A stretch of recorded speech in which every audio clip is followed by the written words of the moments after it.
much for joining us at this event as part of the University of York's Festival of Ideas. My name is Lois Shearing. I use they, them pronouns, and I am a journalist and an author. I am the author of the book Pink Pilled, Women in the Far Right. And I'm so excited to be joined here today by Emma Casey. Emma is a reader of sociology at the University of York, where her research seeks to address the relative lack of prominence of sociological studies of domestic life and experiences. She is the author of Women and Pleasure, The Gambling Experiences, and her new book, The Return of the Housewife, Why Women Are Still Cleaning Up. Emma, I am so excited to be joined by you today. Thank you. I absolutely loved the book. I was very lucky to be sent an early copy by Manchester University Press, who the book is with. And I think a really good example of how much I loved it is some of the notes I took while reading it, one of which just says slay in the margins, because it's so fantastic. It's so nuanced, but also just really accessible, and it honestly just reads like a novel. So I would love to hear some more about what drew you to this topic and kind of inspired the book coming about. Yeah, thank you. Thank you so much, Lake, and thank you for agreeing to chair the session today. It's such a privilege. So the idea for the book came about during the COVID-19 lockdown, where, in common with many other people, I was spending a lot of time indoors, at home, and doing a lot of doom scrolling on my mobile phone. And one of the things that I noticed a proliferation of was firstly a sort of intensified emphasis on social media of discussions around germs and hygiene, which is perhaps not surprising given the unprecedented health pandemic. But the other thing that I noticed was a really stark and very sort of extreme proliferation of this new type of cleaning influencer, or what I term cleaning influencer. So these were predominantly women who were making use of their social media accounts in order to share sort of tips and advice with their followers about the housework, about cleaning. And of course, this in itself isn't necessarily anything new. So for centuries, women have imparted their tips and their advice around housework to others. This isn't necessarily anything new. But the cleanfluencers were doing something quite different. They were using social media in quite a sort of new and innovative way, really, as a way of kind of presenting housework as something which is fun, which is glamorous, which is colourful, and which is something which is somehow quite good for you, quite good for the soul. So it was just very interesting that, in the depths of lockdown, when everything felt quite dreary and nobody was, well, some people were able to leave the home, of course, but others weren't. Social media very much became this space where people were sort of creating these new, very colourful and accounts, and almost kind of making cleaning and making housework seem fun and seem glamorous. So these new images of women, and it was predominantly women, frantically cleaning, tidying, and decluttering their homes, often in quite a sort of, frenetic, quite frantic way. It seemed to sort of occur very quickly. And the popularity of the accounts was just absolutely astonishing. I think we have to remember that the use of social media as we know it today, so particularly Instagram and TikTok, these are sort of relatively new technological spaces. So the way that we use Instagram today is relatively new. It's only since about 2016, 2017 that we've seen the use of Instagram as a social media platform as we see it today. So it is quite a sort of new form of technology. And I was just really intrigued by this. What's going on here? Why is this new form of influencing? Why has it taken off? Why is it so popular? I think the book came at kind of the perfect time, because I had been having conversations with my friends where we had seen a lot of these videos, particularly restocking videos of people kind of getting food deliveries and then filming themselves like restocking their cupboards over and over again. And I was having conversations with my friends about like, why do these videos feel so weird? They feel quite surreal. And I think for me, at the time I was researching Pink Pilled, and I was doing a lot of research around trad wives. And it felt kind of trad wife adjacent, but not quite. So I was wondering if, for people who haven't yet read your book, could you give us kind of a definition of what clean influencing is and maybe how it differs from tradwifery and from other types of like representations of womanhood online? Yeah, definitely. I mean, sometimes the trad wife and the cleanfluencer are discussed interchangeably. So I don't know whether people are familiar with this term tradwifery or the trad wife. So it's sort of shorthand for traditional wives, traditional housewives, I guess. And trad wives, I think, are quite distinct from cleanfluencers, mainly because they tend to hail from the US. They tend to be quite middle class, and they tend to be associated with a type of very kind of patriotic Christian conservatism. Trad wives also tend to be quite wealthy. So the cleanfluencer, on the other hand, tends to is a sort of UK version of the American trad wife, I think. And they tend to be individual women who have created their own social media content. Quite often they are women who hail from working class backgrounds. And I think that's quite important because there's something about these cleanfluencing accounts in common with other forms of influencing, which makes it seem like it's possible to gain some sort of social mobility through cleanfluencing. And I think the UK context of this is really important because, of course, we're never just talking about gender here. The cleanfluencer exists within a very particular social class system, which is very unique to the UK. And, we don't really see... the British class system is like no other class system on earth. It's very specific and very unusual. And so that's quite important, I think. But the cleanfluencers in the UK, their accounts are they're primarily about housework, but they're also often tales of upward mobility and of kind of personal redemption and of betterment and of self-improvement. And I think that it is important to kind of distinguish that from the trad wife. Obviously, there are similarities. So that kind of, the reproduction of, the kind of impossibly perfect home, the impossibly perfect body, the endlessly happy housewife, they share in common. But they're two quite distinct phenomena, I think. Another of the notes I wrote to myself during this book was I highlighted that passage and just wrote British in the margins. Because it was something I hadn't really thought about, was that very specific, like you said, the British class system and how we as a culture don't talk about class, but everything is classed. Down to even our supermarkets have class connotations. And I think the way that you dug into that and the sort of the class connotations around the cleanfluence was really interesting. And I think something that surprised me a bit about the book was the discussions on mental health. That takes up quite a big portion of the book, is kind of this upward mobility ideal and the mental health messaging around it. So I was wondering if you could tell us a bit more about what is that mental health messaging and why is it so core to this kind of digisphere? Yeah, absolutely. And again, so one of the things that I do in the book is to situate the contemporary cleanfluencer of 2025 within her historical context. So obviously the kind of representation of the white woman housewife within popular culture is nothing new. We see her, or we see, versions of her throughout the centuries.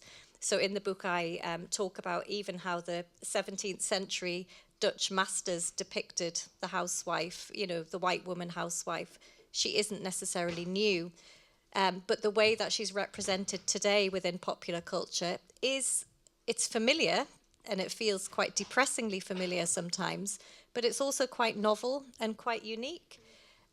So yeah, I think the way, like you say, the thing that makes her distinct from previous versions of the white woman housewife is this real focus on self-improvement and self-care. So there's this kind of message throughout cleanfluencing culture that, and it's presented again and again and again, that housework it's not just good for you, but it improves your mental health, it improves your well-being, it can be a route to genuine happiness. And I find the fact that we have sort of accepted this message, I mean, to be honest, I can't find any peer-reviewed evidence whatsoever to suggest that there is actually a positive correlation between housework and good mental health. And yet it's a message that seems to sort of proliferate without challenge at all at the moment.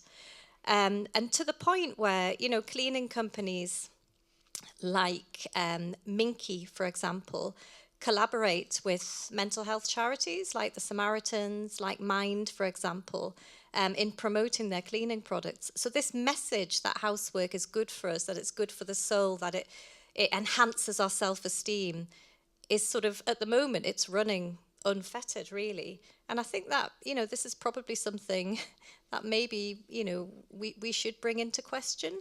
But, I think for a long time,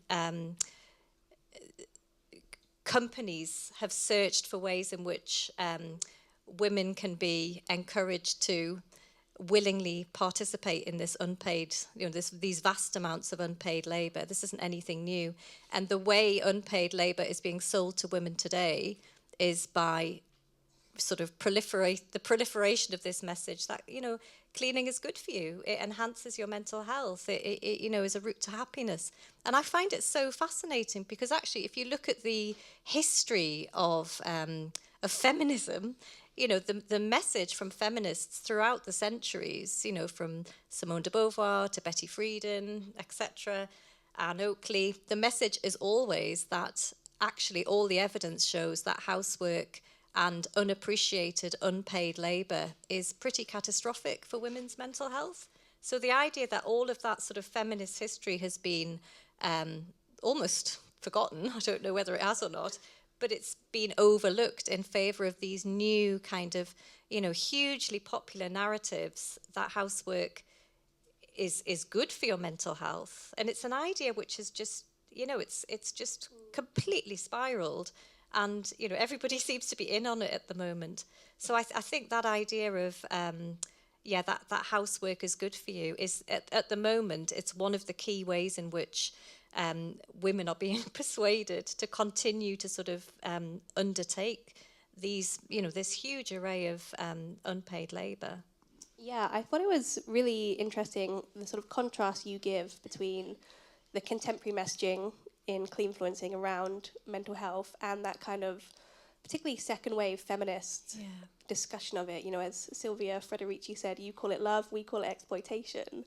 And yet that is just completely void in any of the discussions around cleanfluencing and any of the messaging. And I think it's very interesting to see the representations of cleaning and housework in cleanfluencing versus kind of current pop representations of the housewife. I'm thinking of, Mad Men and Don't Worry Darling. And we sort of have this understanding of how damaging it can be for your mental health. And yet, as you say, Clean Talk, Cleanstagram is doing a lot of work to, ironically, clean up the image of housework. I think this would be... Oh, sorry, go on. Oh, no, I was just going to say that it's so interesting to think about those, relatively recent feminist campaigns which had the kind of rejection of housework at its heart, really. So the second wave feminist movement in the UK, so the 1970s women's liberation movement, it never had wages for housework as one of its key demands. But it was a kind of parallel movement. And to be honest, I'm not sure how I feel about wages for housework. I'm not sure whether turning women's unpaid labour into a form of very low-paid, exploitative labour is necessarily a positive thing. But for a long time, feminists have put the demands of the home and the invisible unpaid labour of women at the heart of their campaigning. So in the book, I talk about the women's strike in Iceland in the 1970s. And this was a moment where 90% of Icelandic women went on strike for the day, for 24 hours. They withdrew all of their unpaid labour. So much of that was housework, but some of it was caring work as well. And this was just for 24 hours. But if you read the accounts of what happened, it's fascinating because society almost started to collapse. So, there were kind of, kids, running feral in workplaces, and shops sold out of sausages, because at the time sausages were the fast food of the day. So men were going out and buying sausages for their kids. And it's really interesting. And, that kind of 1970s message that comes from the women's liberation movement was really that, the structures of capitalism completely rely on the unpaid labour of women. And the moment that is taken away, then, who knows what might happen. But cleanfluencing is the complete opposite of that. The contemporary cleanfluencer, as we see her in 2025, she might sometimes have a bit of a moment where she sort of talks about the overwhelm, or you get a quick snapshot of a sort of messy playroom or a dirty dishes in the sink or whatever. But then she very quickly sweeps into action, and it's almost like as if by magic, suddenly everything is beautiful and sparkling and clean again. And there's no politics and no feminism at all, as far as I can see in the cleanfluencing accounts. The message is a very sort of neoliberal one, that it is down to individual women to take personal responsibility for the mess, the chaos, the crisis. And I think going back to COVID-19, that was partly what was happening in the home. It was kind of women taking personal responsibility for, in the 1970s, Sheila Rowbotham, talked about women sweeping up the rags and bones of capitalism. And I think that's kind of still a really good sort of analogy, and still really helpful to enable us to understand what's going on here. Those fundamental inequalities, the gendered inequalities of housework, are left completely unchallenged within cleanfluencing culture. The rags and bones in capitalism quote is another one that I highlighted and was like, yes. So I have talked enough about how fantastic the writing is. I think this is a good opportunity for you to read us a little section if you're happy to. Yep, I can do. So this section that I'm going to read is from the last chapter of the book. The last chapter of the book is called Killing Housework, and it borrows from Sarah Ahmed's idea of being a feminist killjoy, which I am, a proud feminist killjoy. So cleanfluencing is the latest trend in so-called self-help strategies. It appears to offer a compromise between the conflicting divisions between the public sphere of economic capital and the private sphere of domestic reproduction. The particular representation of housework that is reproduced in cleanfluencing culture is one that is developed within post-feminist cultures of choice, empowerment, confidence, and the myth of equality. Cleanfluencing accounts are peppered with discourses of doing it for myself, of planning ahead, of creating order, and buying fun new cleaning products for you. So the diversification of domestic inequality is demonstrated in other ways too, and has increasingly made cleanfluencing culture very, very difficult to challenge. The increased presence of men in cleanfluencing videos, as well as in advertising for household cleaning products, more generally is notable. Yet, men are almost always appendages to the housework. Only exceptionally rarely are they the protagonists of the cleaning journey and cleanfluencing accounts. The repertoire is all too familiar. Women being sold the mirage of a type of happy housewifery. Women taking almost sole responsibility for the domestic load. Women being persuaded that housework can lead to personal and familial betterment. Women being sold an indeterminate list of products, devices, plans, guides, workbooks, and endless advice, all promising to lighten the domestic load. The job is possible if only you learn how to do it properly. The repertoire is not new, and its alarming resurgence sets back previous advances towards equality around domestic labour, and especially notions of women as the natural arbiters of the domestic sphere in dangerously regressive new ways. This time, of course, the repertoire comes with a twist. Inequalities stay fundamentally the same, but they are repackaged to appear more palatable. In the book, I show how one notable way in which cleanfluencers achieve this is by vocally recognising the strain of the domestic labour. They often include references to feminist ideas around the mental load, the double shift, the overwhelm, and ironically also the psychological pressures of ubiquitous social media images of home and bodily perfection. Today, this also extends to new confessional cultures around mental health. Although the association between feminist critiques of domestic labour and psychological distress is never acknowledged. Instead, housework is posed as the solution, with the structural causes of poor mental health left ignored. Certain phrases are often used that emphasise the central role and responsibility of individual women to haul themselves out of crisis.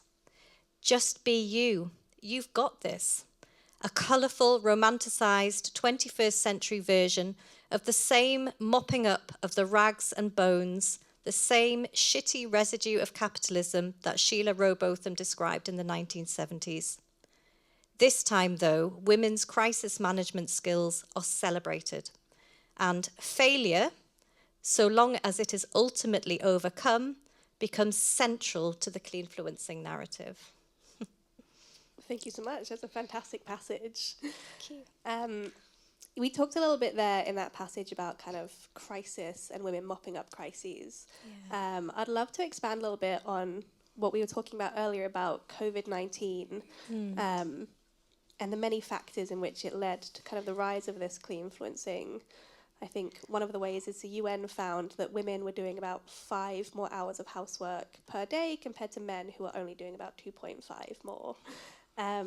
So would you be happy to kind of dig into a little bit about how did messaging around germs, the kind of economic crisis, and also we were all spending so much time on our phones, or I was. Me too. How did that contribute to this like rise of the cleanfluencer? Yeah, well, there's so much going on there, isn't there? And I think that moment, the COVID-19 pandemic, is so important in so many different ways.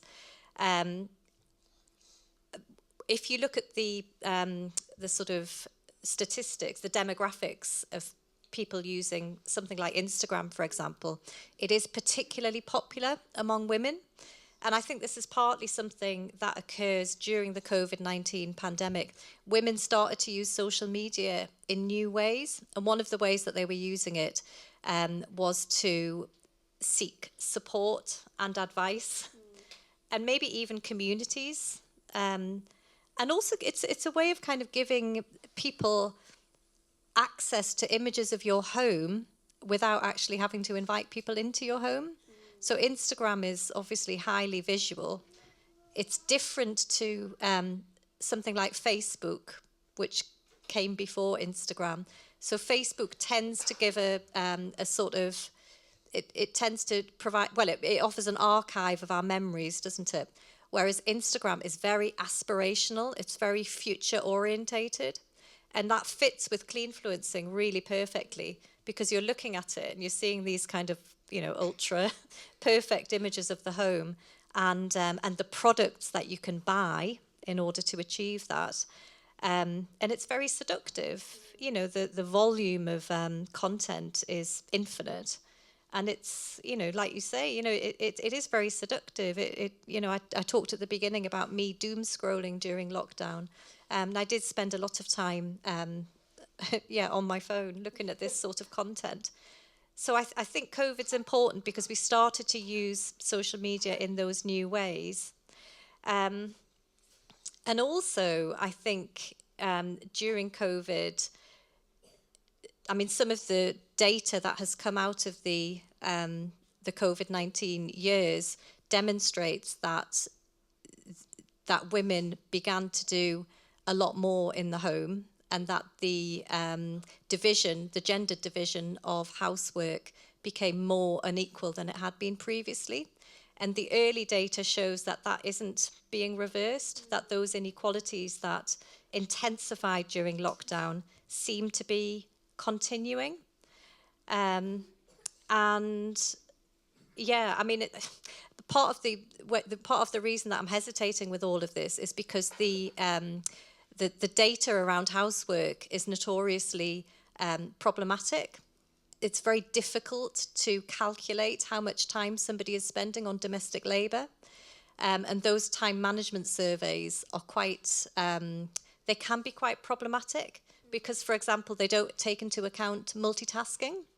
So if I was filling in a time diary, for example, I might say, Friday, paid work 9 till 5, but then simultaneously I might be thinking about, whether the children need new shoes for school and when I'm going to buy them, whether or not we've got the right food in the fridge to make dinner.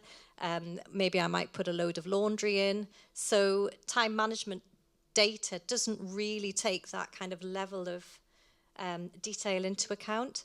But I think COVID-19 is hugely important. Yeah, really important moment. Yeah.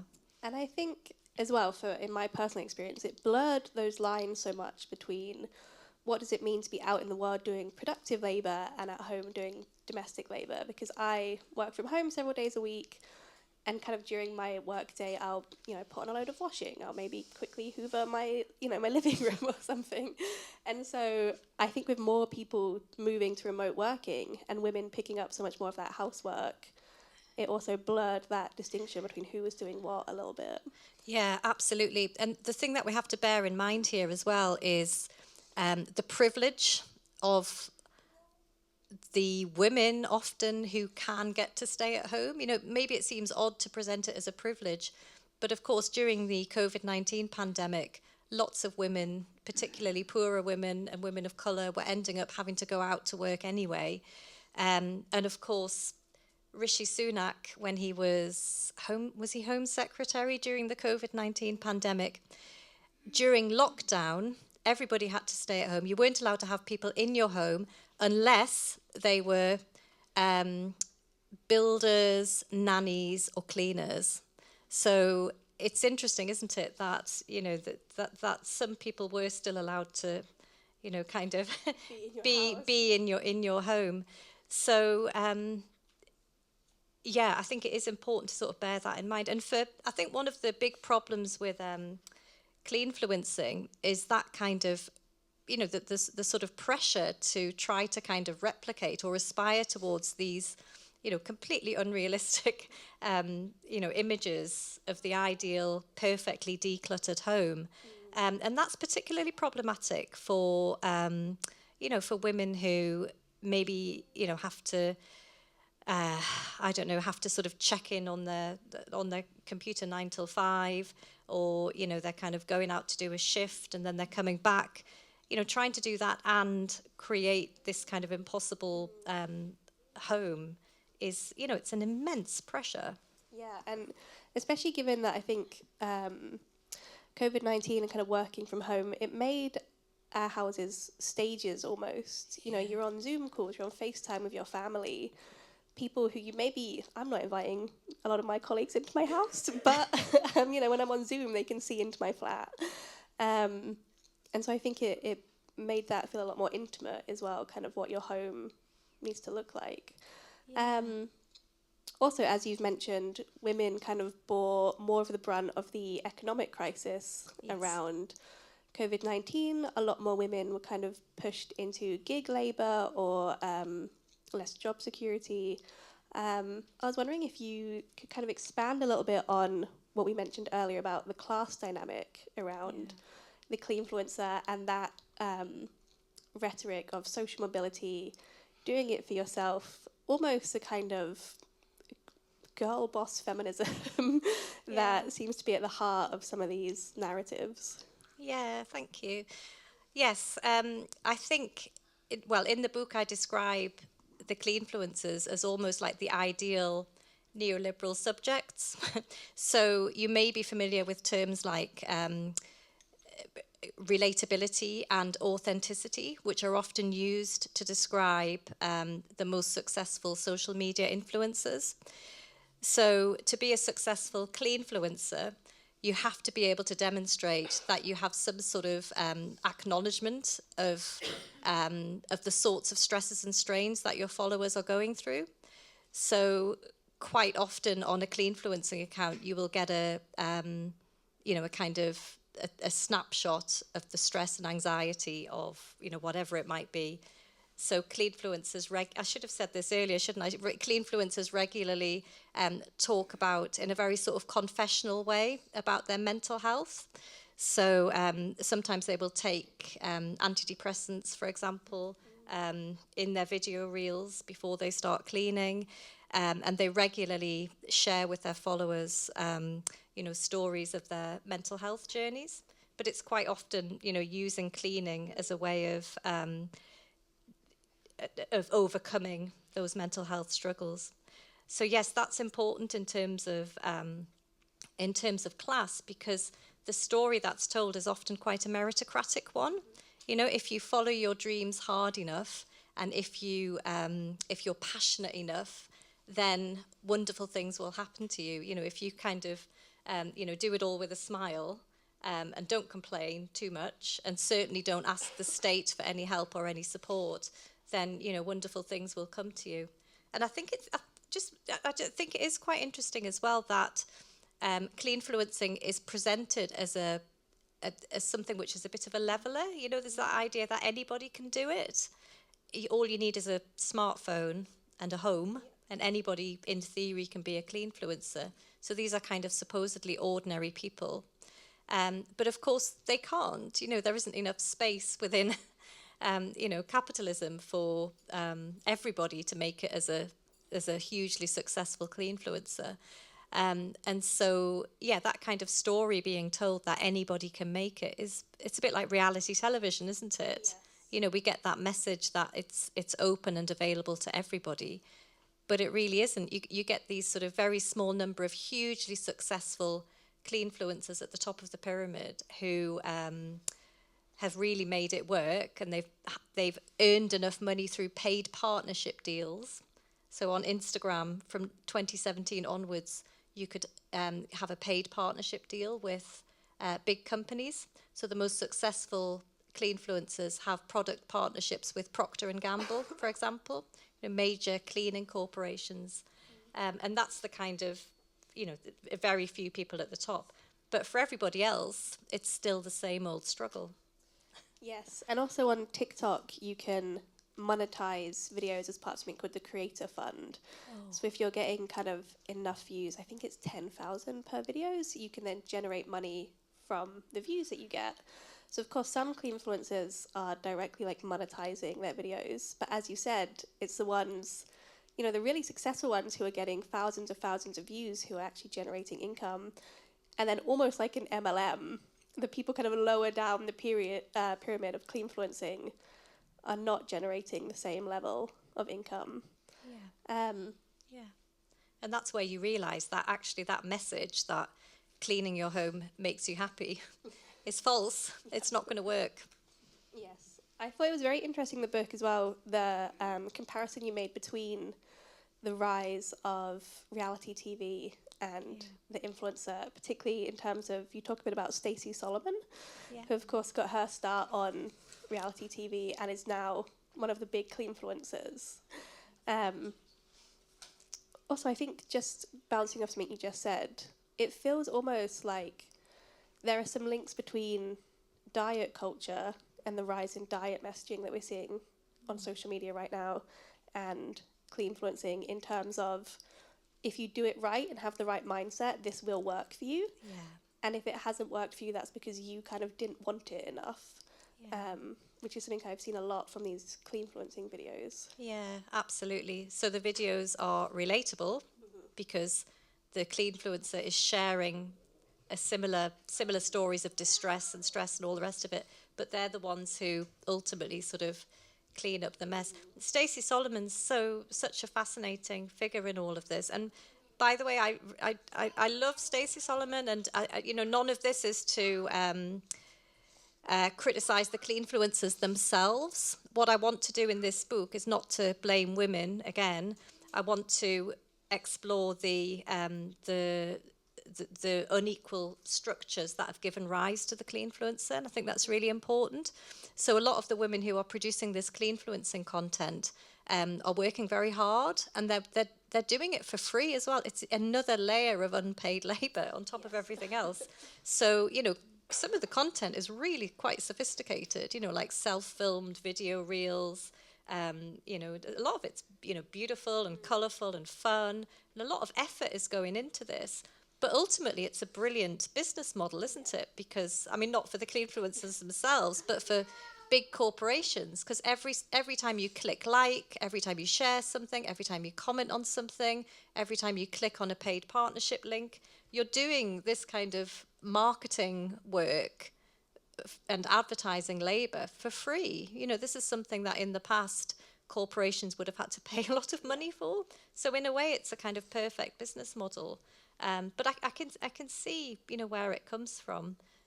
So Stacey Solomon, she's an X Factor finalist, so she fits in with the reality TV genre, and she's got this program called Sort Your Life Out, where she helps people who are in crisis to declutter their homes. So again, it sort of feeds into that, decluttering, cleaning, tidying as self-improvement. And it's a great show. I really like it. But that message, the message is sort of slightly problematic, isn't it? Because obviously for the people on the show, they've got a whole army of producers and a carpenter and people working around the clock to make it work for them. For ordinary people trying to recreate this, it's probably not quite so straightforward. It's reminiscent of Queer Eye, where 5 people come into your house, one of them rebuilds it, one of them teaches you how to cook. And this is kind of treated as, these systematic issues that you're facing. Often the families who they go visit, they are, struggling with unemployment or ill health. And it's kind of treated as if you just sort out your house and your style and your cooking ability, that's going to fix these systematic issues you're facing. Yeah. I think a really good balance you strike in the book is between talking about the responsibility that these cleanfluencers have in terms of how they're maybe re-glamorizing the idea of housework and housewifery, to the sort of systematic issues that have put the women in this position and the systematic issues that women are facing out in the world in general, which, I would go as far as to say things are maybe getting worse for women right now. Yeah. So I would love to hear some more about, what do you think the solution here is? Is there a solution? Do we need to be addressing cleanfluencing as an issue? What do you think are the next steps? Well, yeah, it's interesting, isn't it? Because the cleanfluencer will not be around forever. So I said at the beginning that the sort of popular cultural representation of the white woman housewife isn't anything new, and she's constantly being reinvented. And actually, she quite often re-emerges during times where we see a political shift to the right. She often emerges during moments of fascism as well, which is really interesting. So she won't be around forever, but she will be replaced by something else. And it's interesting, I've noticed at the moment, since I've finished the book, on social media, there's a lot of discussion about, between women, and it is generally always women, about the overwhelm and about the mental load. And there does seem to be a bit of a backlash around that. But the people involved in trying to come up with solutions are women. And one of the solutions that I see a lot is to delegate. And I think that's a terrible idea, because if you're delegating a load of housework tasks, you know, you have to work out what needs to be done, make a list. You have to make sure the tools, the ingredients, everything is available in order for those tasks to be performed. Then you have to allocate the tasks and nag everybody into doing it. And then you have to make sure the tasks are done properly. And if they're not done properly, you have to follow it up, maybe even do it yourself. Yeah. So it's just a massive sort of administrative load on top of everything else. So definitely not. I think the solutions have to be radical. That's it. That's what I'm saying. It's quite hetero-pessimistic, the messaging around, as you said, men are often absent from these videos, but when men are talked about, they're talked about in a kind of, you know, wink, wink, nudge, nudge way of like, oh, getting the hubby to do some cleaning. Yeah. And as you said, it's still putting the burden on women to run the house and almost to treat the husband in a way that I think is a little bit patronizing. Yeah. In terms of, well, he's not capable of doing this cleaning unless I tell him how to, which again creates a sort of double load for the women involved. We have a little bit of time before I hand over to you guys for questions. So are you happy to share some of what you think are like the more radical solutions? Or well, I was just going to say, I think I think I can briefly say that. Yeah, I think the most important thing is to think about ways in which we can decouple having a clean and tidy house with a sort of respectable femininity.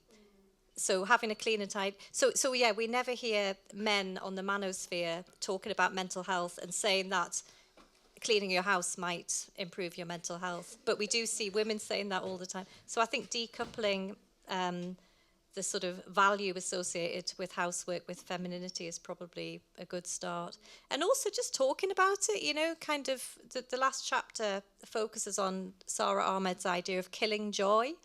And I think this is really important as well, because sometimes, because cleanfluencers, you know, seem like really nice people and everything's so beautiful and they're being so kind and all the rest of it, it becomes very, very difficult to critique, you know, without seeming unkind and nasty and all the rest of it. But I think, you know, like Sarah Ahmed says, well, sometimes when we see kind of joy and colour, sometimes we do have to kind of kill it and critique it and talk about it. So I think that's probably the first step. I love that. And I think the fact that several of us, including me, giggled then when you said you never see men talking about how housework might be good for their mental health, I think that's because it seems like such a, you know, a silly thing to think for men. Whereas for women, we sort of take that idea that cleaning, that caring is something that is fulfilling and natural and good for us as so kind of normal and the way things are. And that is something that, as you've said, we need to start challenging and pushing back on. Yeah. Emma, thank you so much. I thought this was a really fascinating discussion. Thank you. Thank you guys so much for being here and for joining us. Just before I hand over to you for questions, the University of York's Festival of Ideas is running until the 13th of June. They have some really cool other events like this happening, so make sure you kind of check out their website again and see what else you might want to come to. But yeah, I hope you have some questions prepared. Does anyone want to sort of start us off and ask something of Emma? We have a microphone going around for you. Hi, Emma. I really appreciate how you challenge deeply, because on my own intersection, being a single mom of color, with complex PTSD, I continuously challenge what social media expectation is. Even whenever there's Latino women that come from a working class background, it's always this thing about having the house with the man and the woman, first of all, for me, no? Second of all is the fact that it takes away the responsibility and the relationships within the community. We have developed a very individualistic and a very superficial community effort, where I find, and I can share a very recent experience, because I try to balance between that overwhelm and that necessity of cleaning to break the intergenerational trauma of family, saying through cleaning, I will forget what's happening and I won't deal with it. So I try to do it with community. and being in community and balance, like being here today instead of being in the house trying to deal with whatever. Just do the basic I need. And I think having community present is very important. I've had friends come by and maybe they don't do a deep clean like this, like, as you say, it's like a very fantasy kind of Disney something thing where maybe if they just deep clean that part of the window, like my friend did the other day when she came by, it made a big deal for me because maybe I can't get there. I just get to do the sink, you know. But I'm just saying a very real thing, and it's very important you challenge that because a lot of the alternative, a lot of what we're talking about. I come from a feminist family. I'm strange from them, because as well on that side sometimes I'm not aligned with it. That gives you another type of pressure as well, that you're the strong woman and you have to do it on your own. So I just want to input the importance of the community relationships and how that supports, and the reciprocity between all to support each other in that betterment and just breaking that toxic positivity discourse that doesn't allow us to be and to actually heal and be real. Yeah, thank you. That's really powerful. I think that's true, and everything that you said I completely agree with. And at the end of the day, the structure of society is such that there's an assumption that for every person who is doing a paid job, there will be somebody at home kind of, doing all of the other the other labor. And I think, it's not just about having a perfect home, is it? That a lot of the narratives on cleanfluencing accounts are about things like, the most important thing is family, put your family first. There's a big emphasis on intensive mothering at the moment, which is great. It's a lovely idea, but how do you do it if, I can't say to my head of department, I can't come to the meeting today because I'm doing some intensive mothering and I'm putting my family first. It's not, or I'm focusing on my self-care. It's kind of not realistic for most of us in the real world, unless you do have this kind of quite exceptional privilege. So yeah, thank you, and I'm glad you came. Yeah, thank you. And I think the cleanfluencer, she is a very solitary figure. Oh yeah. There's very, very rarely are there videos of more than one cleanfluencer working together. So I think, this point about, the individualistic culture of self-improvement is really replicated through these videos. So thank you so much. Sure. This comes from a Red Wind community in California where 21 indigenous tribes came together in the 70s. And this comes from Cuautli Galindo, who shared with me that in the time when women had their period or the woman had or have children, all the other women would take care of the house and the different things in the community, and then it's the time for the next one. So just wanted to share that. Yeah. Thank you. I think collectives of care are really important. That's part of the radical solution. Yeah. So we have, should we start over here and then we can move back over here? Is that okay? Thank you. Hello. Hi. Thank you so much for this talk. It's brilliant. I'm going to use a really strong word now. I feel that women are manipulated by the huge companies. That it's a self-care thing to have a clean, wonderful home for your family, etc.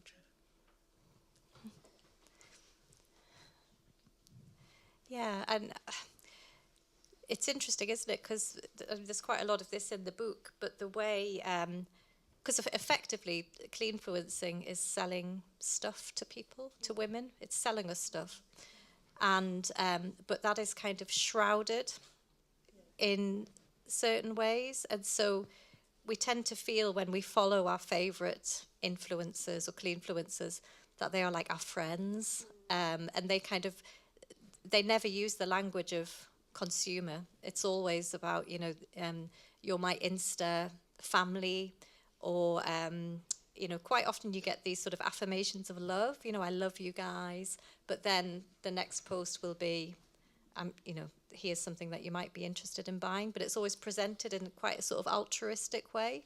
So it's quite a sort of, it's interesting for that reason as well. It's a new way of selling stuff to people. Yeah, cleaning products to people, to women. We can do a couple more, and I had forgotten to remind you that Emma will be signing copies of the book just outside after this. So do come and get a copy signed. I think we had one person here, and then if we go to this person back here as well.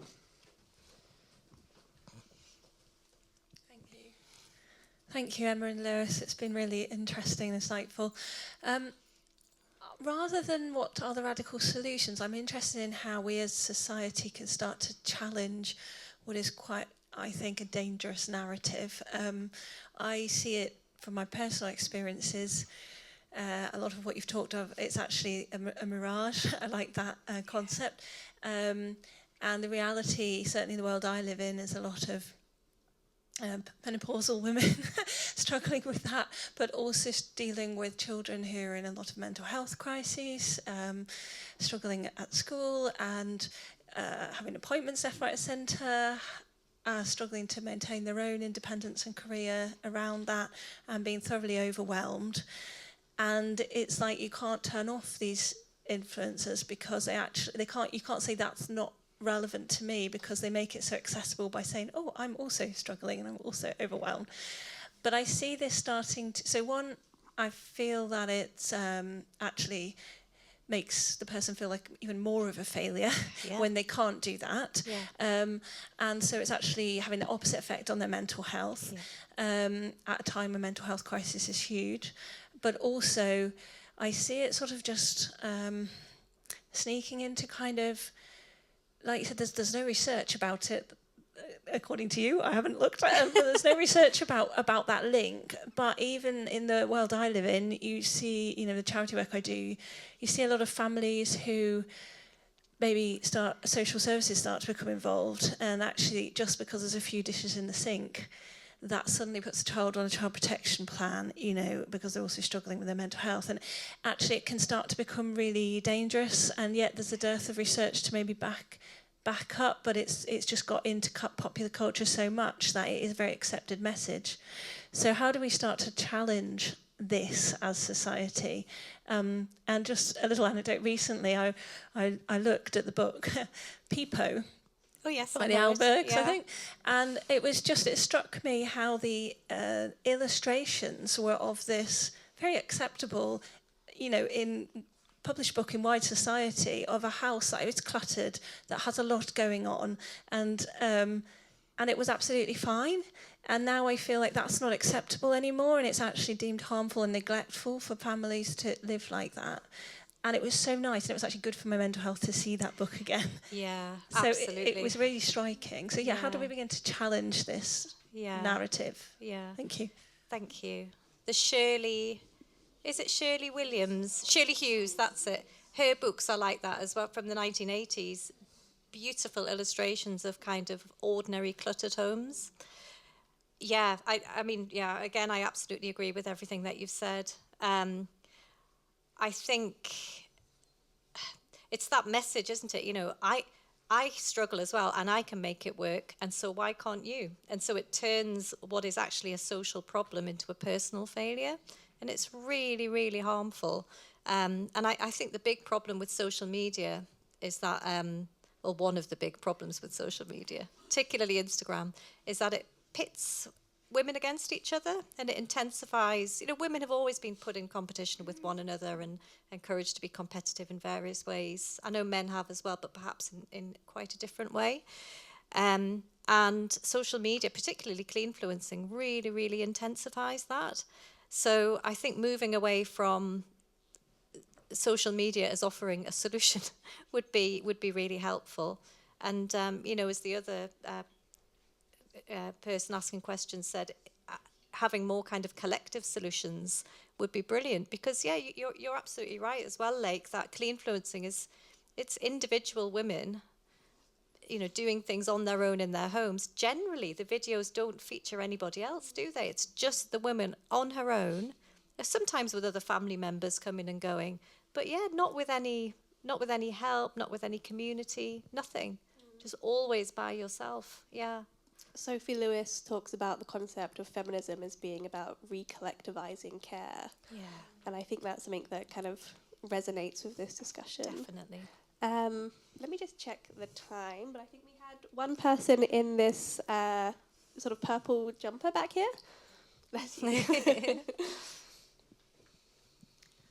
Thank you very much. I found that really very interesting, and the various questions. I'm just concerned to get a bit of clarity about definitions. You said the return of the housewife. Yes. You've used the word housework. Yes. Just now you said that somebody was out at work and somebody was at home looking after the house. Now, my memory, in the 1950s, housewife meant someone whose role principally was at home, and then you had people like Anne Oakley, who said, well, people should get paid for that work, and others. And then Sheila Rowbottom did some work on people whose main role was at home, but they did homeworking for people like Marks and Spencers. But since that time, social structures have changed, particularly with the family structures and employment opportunities. So you don't really mean housewife in the same way as it was in those days, do you? No, definitely not. Actually, just a point of clarification. So Anne Oakley, if you can dig it out of the archives of Race Today, there's a discussion between Anne Oakley and Selma James. So Selma James founded the Wages for Housework campaign in the 1970s, and Anne Oakley actually argued against it. So she was opposed to wages for housework, but it's a really, really interesting debate. And I went to London last month and conducted an interview with Anne Oakley. That's going to be printed, so soon, hopefully. So I'll share that when it's ready on social media. Ironically, social media, yeah. But yeah, absolutely. I think the word housewife is so fascinating because for me, this is partly the same old representation of housework as it always has been in many ways, but none of the women ever use the word housework or housewifery ever. It's all about kind of cleaning and self-care and things being satisfying and enjoyable and pleasurable. So yeah, I think that's such an interesting question, and the kind of language around housewifery is. And you know, being a housewife was devalued so much over the years that it's kind of no wonder that, you know, the women kind of steer clear of defining themselves as housewives, I think. Something you talk about in the book that I found very interesting, and I got the opportunity to interview you recently, which was great, and you talked about it then, was kind of, the term housewife is like almost taboo among a lot of these young women today. They maybe fit the definition of a housewife, but they would never call themselves that. And so when I was writing Pink Pilled and I was writing a lot about trad wives, they are more kind of traditional housewives. But again, they would not use the word housewife. They call themselves stay-at-home girlfriends or stay-at-home wives. And so I think this real taboo around being a housewife, yet sort of doing the work of a housewife, is a really interesting tension. I think possibly we need to end here. Okay. Thank you guys so much. This was so fascinating. One of the things I love about doing these events is getting to hear from women about your experiences. So this was really nourishing for me as well. And thank you so much, Emma. This was a really interesting discussion. Thank you so much.